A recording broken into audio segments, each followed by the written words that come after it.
Good morning, Mr. Hugh BORROWMAN. Thank you so much for joining our interview today on the VITV channel. Trade and economic tie has been one of the main pillars for Vietnam and Australia cooperation in the past years.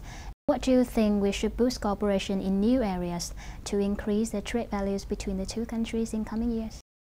The thing about trade is, of course, it depends on markets. Australia and Vietnam are lucky because we have complementary economies. There aren't areas in which we compete with each other in other markets.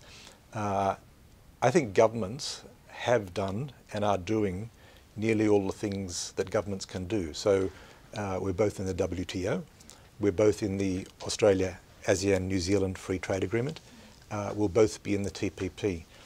The things governments can do are reduce the barriers to trade and to provide the right regulatory environment. It's then up to business to step in and actually generate the trade. Australia has supported Vietnam in global economic integration, especially in joining the World Trade Organization in 2007.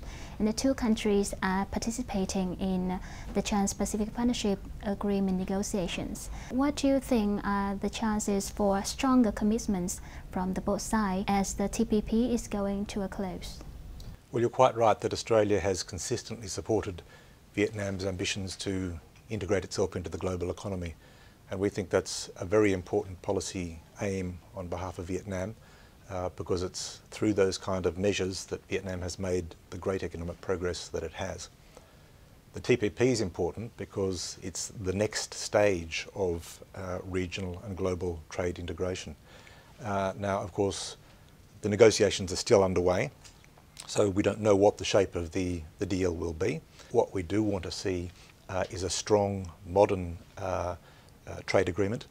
From Australia's perspective, we want strong market access for Vietnam. I think the bigger importance of the TPP, though, is the size and the conceptual aspects that it's going to be the most modern trade agreement in the world.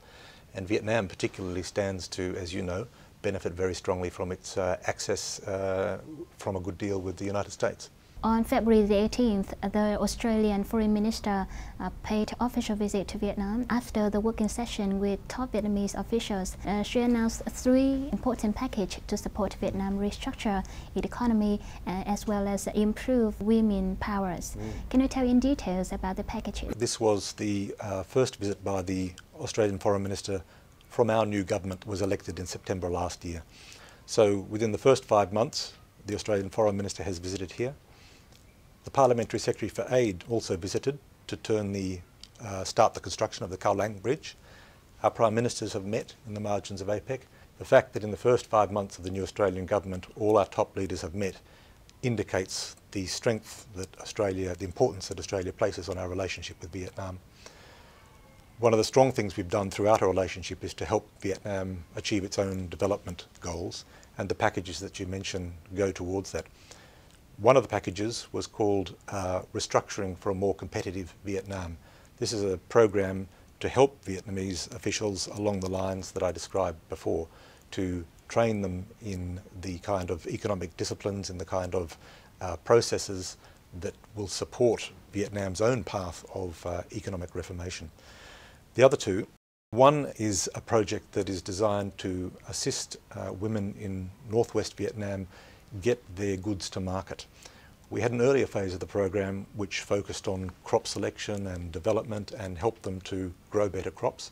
This phase of the project helps them to get those goods to market and that obviously enables them to increase their incomes. And as you know, that's one of the poorer parts of Vietnam. The other project was about $2.1 million, as with the vegetable project, working through the Women's Union to help address the question of domestic violence in Vietnam. Now, domestic violence occurs everywhere. It occurs in Australia, it occurs in Vietnam. It's not a problem of one particular country, but it's unacceptable wherever it happens. It's unacceptable for social reasons, but it's also an economic cost.